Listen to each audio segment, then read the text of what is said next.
Michael Gove, in many ways, your party was spared a pretty serious rebellion by the general election. I mean, already Tory MPs were absolutely up in arms at this new funding formula. How on earth are you going to get through this with actual cuts to the amount of money that schools are going to have?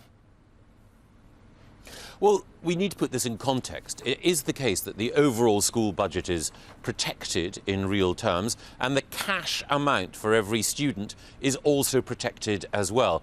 And at a time when other public services have quite understandably taken the strain in terms of dealing with cost pressures, schools have been better protected than other parts of the public sector, and as a result of that better protection, but in particular as a result of the brilliant job that's been done by our heads and by our teachers, there are 1.8 million more children in good and outstanding schools now than there were when we took over from Labour in 2010.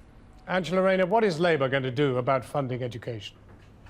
Well, of course, the schools and the legacy that Labour led were that actually our schools did have the funding that they required, and therefore standards did improve, and the Tories were living off that legacy. But let's be clear that their manifesto said that they would protect per pupil funding. Now, Michael knows that the money that has followed children into school has been cut, and even in his own constituency, over £200 per pupil will be taken from his constituents. So they have broken their promises there.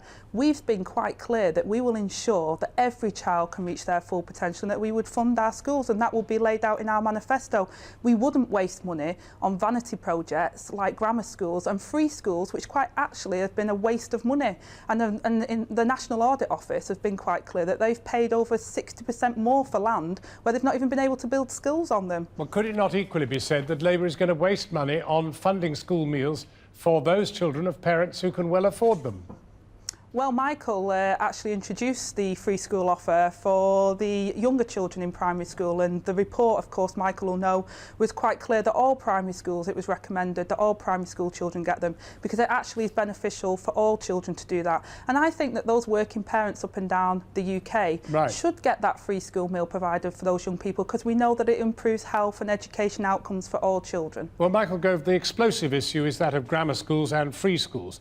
And it could be argued that a great deal of money has been spent on free schools which should have been distributed more equally across the community. And grammar schools, you've always been opposed to them.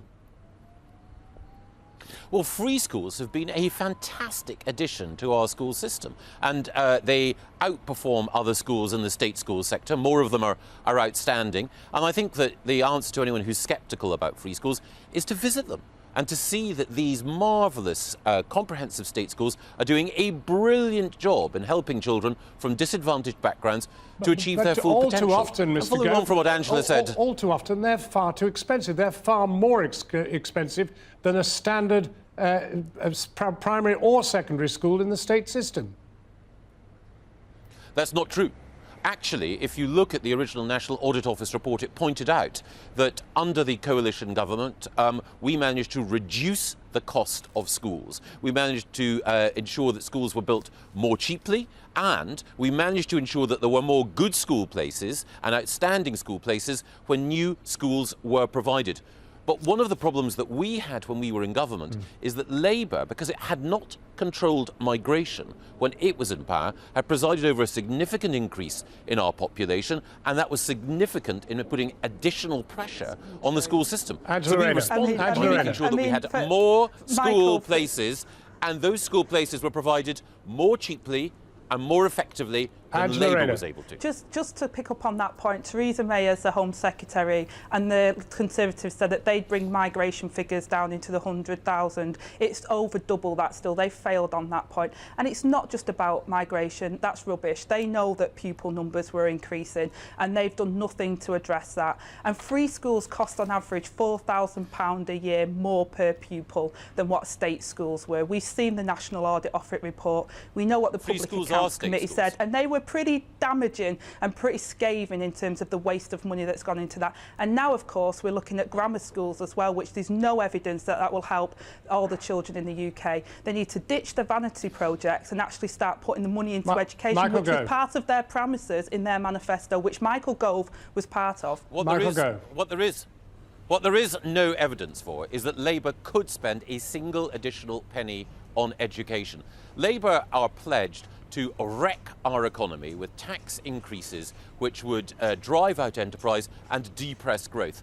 The nonsensical approach that John McDonnell takes towards, the Shadow Chancellor, takes towards our economy, quoting Das Kapital and Karl Marx, would ensure that our economy would go over a cliff. There wouldn't be any additional funding for education if Labour got in. Class sizes were lower and we created building schools for the future. We had school buildings. Now we have teachers writing home to parents asking them to put money towards their children's education. And by the way, the economy, the debt has doubled under the Conservatives and we're not feeling better off as a result of it. Last question, Michael Gove. Last question. What that head teacher told us was that if nothing happens, if neither of you manage to fix the education situation, you will have PE teachers teaching science within 4 years. Yeah, please look at our record. When we were in government, we reduced class sizes. Angela, the point is that your record was one of migration rising. Your own record under Jeremy Corbyn has been of promising tax increases and wrecking the economy. Our record has been of 1.8 million more children in good and outstanding schools. But you can't say to me tonight that you will not be seeing a PE education policy improving. A PE teacher teaching science in 4 years. That's what that headmaster said.